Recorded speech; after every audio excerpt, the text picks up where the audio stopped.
Hi guys, welcome to Monday's Lab.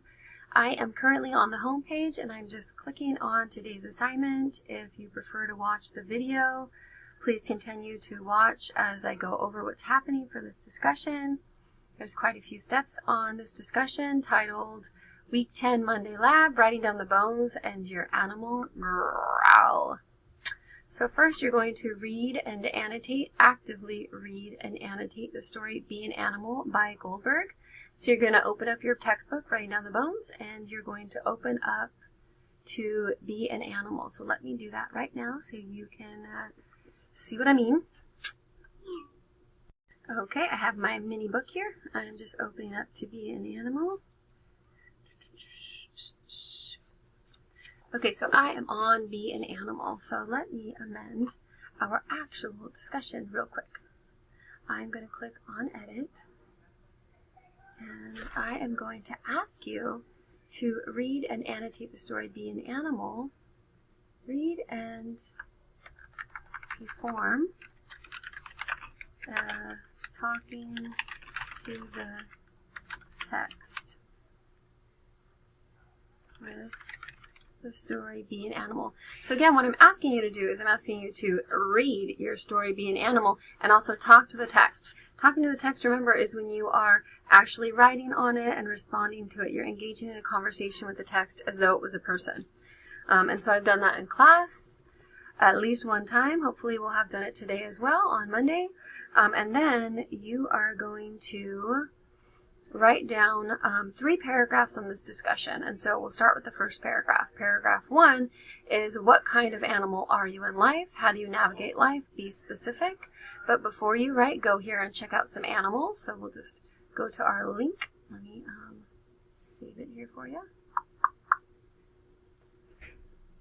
So think about, what kind of animal are you in life?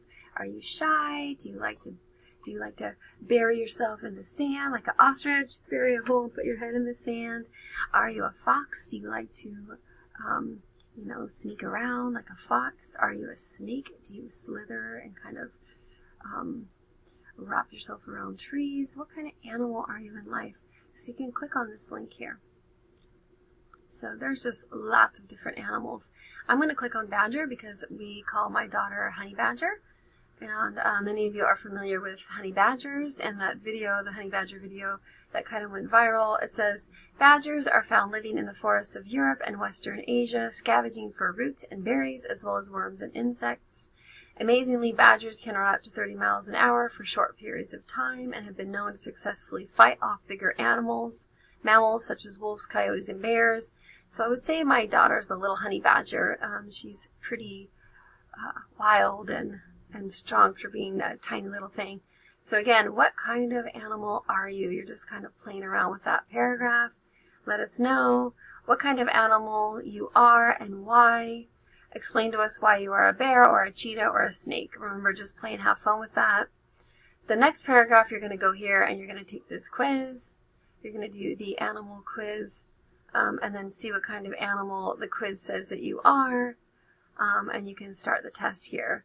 So what kind of animal am I? What is my spirit animal? And so it kind of just walks you through what kind of animal you are. You can answer the questions and take the quiz. Once you've done that, you're going to write a paragraph that says what kind of animal the quiz says that you are. And then the last paragraph here, and maybe you disagree with that, or maybe you agree, and then why. Share with us in a paragraph. So remember, that's 2 paragraphs so far. Your last paragraph, paragraph number 3, is applying the animal theory to yourself as a writer. What kind of animal are you as a writer? Are you a go-getter or a shy, quiet kind of animal, a writer, a carnivore or a herbivore? Explain. If you're not sure, think about your relationship to writing. Has it been easy, difficult, fun, challenging? Maybe you're like a sloth because you're really slow. If you've seen Zootopia, those sloths talk like this, even slower. Maybe you're kind of like that as a writer. You take a long time to get your idea out, and that's okay. And so you're just thinking about what kind of animal you are as a writer. So again, tell us in a paragraph your writing animal and give us details. So that's 1, 2, 3 paragraphs you're going to post on here. Excuse me. And then the last thing you're going to do is make sure you read other classmates' posts and respond to at least one classmate's post in a paragraph. So again, you're going to write 3 paragraphs, and you're going to read and respond to at least one classmate in a full paragraph for full credit. As a review for the discussion, first you're going to read Be an Animal, and you're going to talk to the text. That means you're going to write in it, you're going to annotate it, and have a conversation with it, just like we've been practicing in class as you do a close reading. Remember, you're actively reading and talking to the text. The second thing is you're going to write those 3 paragraphs, and then the last thing is you're going to read and respond to other classmates' posts. So good luck today, stay focused, and put some headphones on if you are distracted. Keep them on, if you have them on right now, obviously, because you're listening to me. All right, call me over, call Kendra over if you have any questions. The discussion will lock at the end of lab.